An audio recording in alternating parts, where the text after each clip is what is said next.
Hello, it's Father Samuel Hakeem in Chicago with a word of hope for Saturday of the 15th week in Ordinary Time. We have a bit of a conclusion to a big section of Matthew in his Gospel. So up until this point, Jesus had spent a lot of time kind of railing against the scribes and the Pharisees, the authorities, those who think that they possess wisdom but lack the childlike wonder. Yesterday, we had he and his disciples walking through a field and picking grain, and Jesus once again rebuking the Pharisees for seeing the point of the law, a deeper relationship with God. And now the Pharisees have had enough. So we hear in today's gospel, the Pharisees went out and took counsel against Jesus to put him to death. When Jesus realized this, he withdrew from that place. Many people followed him, and he cured them all. But he warned them not to make him known. And this was done to fulfill a prophecy of Isaiah the prophet, and so it is listed there. That prophecy, though, points to a sort of pacifism. A bruised reed he will not break, a smoldering wick he will not quench, until he brings justice to victory, and in his name the Gentiles will hope. There is a bit of a movement, not so popular today, but certainly in past decades within the church, that Jesus was sort of a revolutionary, and that he knew what he was doing, and that what he was doing was to stir up society, to stir up the leadership, so that they would put him to death. And yet, today's gospel sort of gives us a different picture, that Jesus realizes his life might be in danger, as well as his mission. And so instead of diving into that and going to his death, he hides away because his time had not yet come. This is important theologically for us because Jesus didn't just come to change some system of power or authority.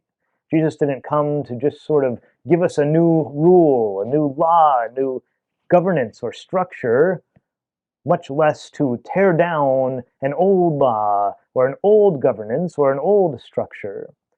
Jesus came to enter into relationship with us and to provide us salvation through that relationship. And so he's aware that being seen as a political revolutionary would be detrimental to this task of salvation through friendship, through relationship. And so he withdraws a bit, continuing to encounter the people who need him, continuing to heal, to cast out demons, but asking for a bit of secrecy in the meantime.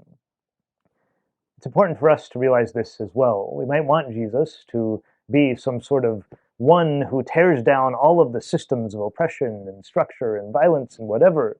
And indeed, Jesus does bring peace. He brings good things. However, the most important thing that he brings to us here and now and always is this relationship with him and the promise of salvation. Because you see, his death did not change those systems. Systems of oppression, of corruption, of violence, of hatred still existed even after his death and resurrection. But what changed, what was new, was this gift of salvation for us. So should we do good in the name of the gospel? Absolutely. Should we look for opportunities and ways of tearing down these systems of oppression? Absolutely. But we should do so understanding and realizing that the significance of our salvation is our relationship with him, and that it is through the power of Jesus Christ and the grace of the Holy Spirit that all of these good things will come about. So run to him, embrace him, and clinging to his love, seek to change the world. But know that even if the world does not change here in our time, we still cling to him, who suffered and died for us, who rose from the dead for us. God bless you.